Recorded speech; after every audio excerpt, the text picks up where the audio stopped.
The summer heat's really starting to get to me. I just polished off a 24-pack of popsicles in one bite each, just to cool down. Now I'm sugar high and thinking about video games. Let's talk about the hottest stages in gaming. As usual, there will be some minor spoilers ahead, but nothing major. Also, for variety purposes, I've decided to not include any of the Mario or Zelda levels in this video. There are so many classics from these two series, including the Fire Temple, Darkland, Death Mountain, Bowser in the Fire Sea, Elden Caves, Melty Molten Galaxy, etc., but for the sake of diversity, we'll forgo those for now and dive a little deeper to explore some of the other sweat-inducing atmospheres in gaming.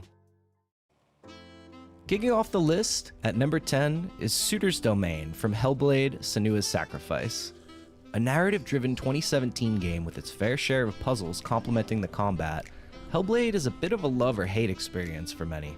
Personally, I thought it was pretty great, but it lands down here at number 10 for one certain reason. Without getting too specific plot-wise, since I recommend playing it for yourself, the titular playable character often experiences some truly otherworldly events, which leaves the player wondering if the presented reality is not always as it seems. In Suitor's Domain, for example, are all things aflame in this forest? Or is it just in our minds? Is it truly all burning down, or is this just the eye of the beholder? And do the flames scalding our skin even hurt any less if it's all just in our heads? Speaking of forest fires, we're racing through another one in Sonic 3's Angel Island zone. Angel Island is a thriving atmosphere in the beginning of Act 1, but about halfway through the stage, one of Robotnik's robotic flying robots lights the whole place up in smoke. Not that kind.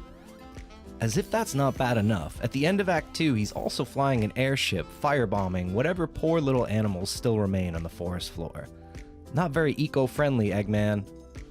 What's there to say about Cinnabar Gym from the Pokemon series?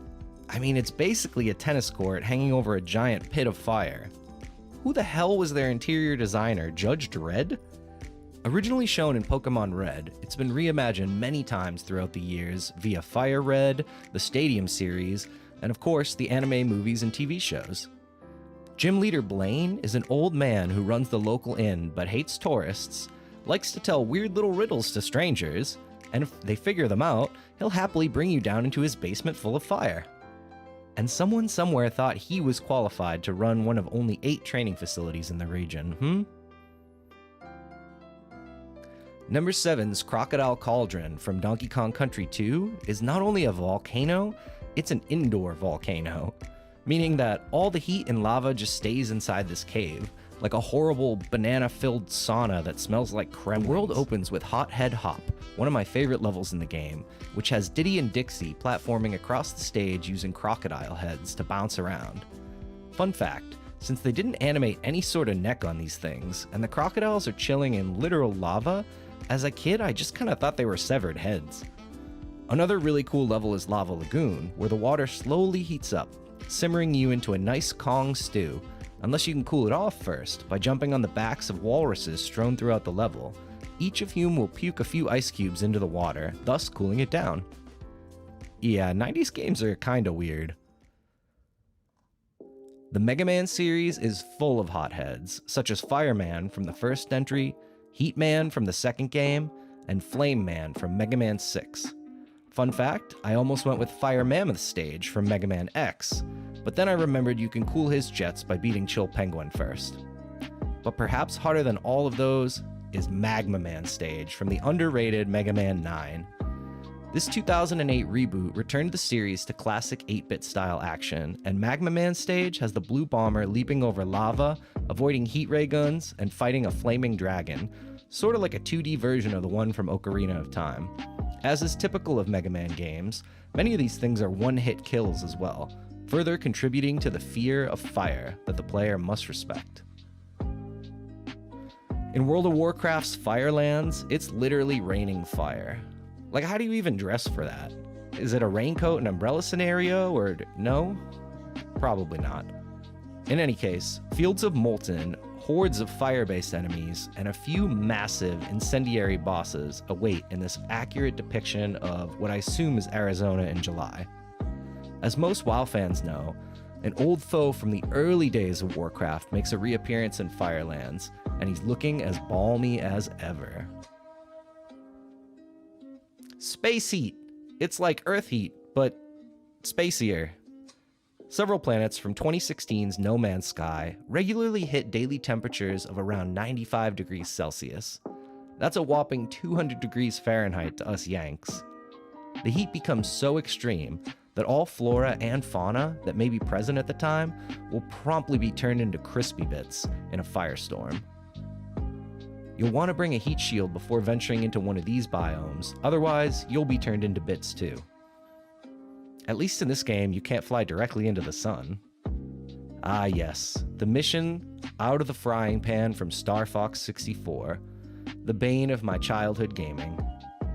Maybe an exaggeration, but this one takes place on a molten planet simply called Solar, which was part of the game's middle branching level path, which I enjoyed a lot as a kid, except for Solar. In fact, I thought this was their sun, since it appears directly in the center of the map anyway. The heat here is so immense that your aircraft will constantly take damage for every second you're playing the level.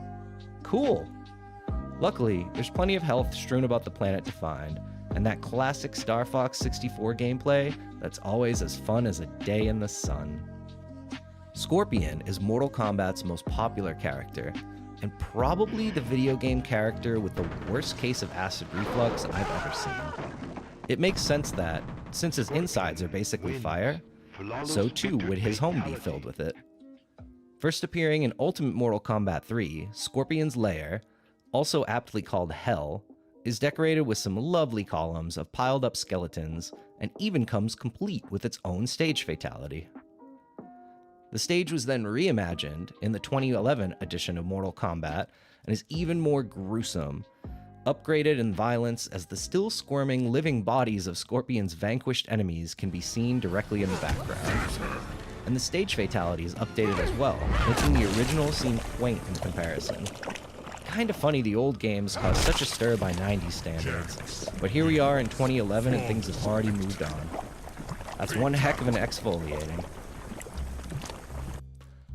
I've given the #1 spot to Hell from Doom 2. I mean, it's hell. What the hell can I say? According to Google, hell is probably about 10,000 degrees Fahrenheit or 5,500 degrees Celsius. I think they calculated it by estimating based off the Earth's inner core temperature, but perhaps they actually just went there with a thermometer. I don't really know. I'm just here to talk about video games. At the end of Doom 2, yes, the first 1994 sequel to the OG boomer shooter on PC, our hero discovers the portal through which demons are entering our planet in order to wreak havoc. So naturally, he dives right into that portal to shut things down. Spoiler alert for a 30-year-old game, but he does succeed and manages to make it back to Earth intact. While both Hell and Earth are in shambles after this interdimensional war, neither is fully demolished, setting the stage for future entries in the series to come. All I know is, after playing these levels, I didn't see a single air conditioner, and considering it's literally hell, I think it deserves the #1 spot. And there you have it, 10 of the hottest spots in video games. Let me know if I missed any good ones. And if you made it this far, please consider a like or subscribing, and hope you're able to stay cool through the dog days of summer.